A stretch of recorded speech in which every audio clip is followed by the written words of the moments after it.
no.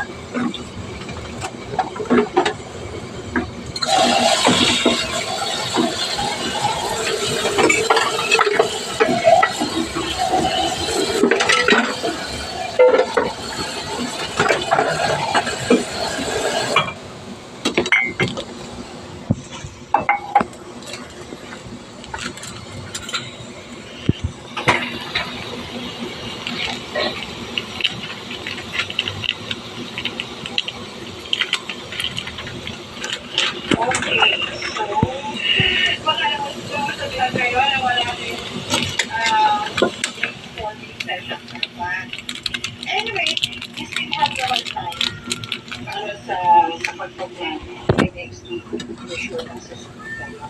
Could be each other. So by that, makakapag natin. Okay. So, moving forward, I have posted with sustainability, viability of life, and personalized sexuality and marriage.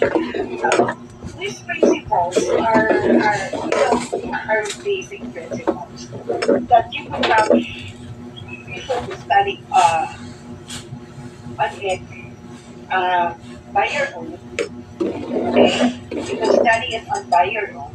Kasi very basic naman. Pag sinabing inviolability of human life, it's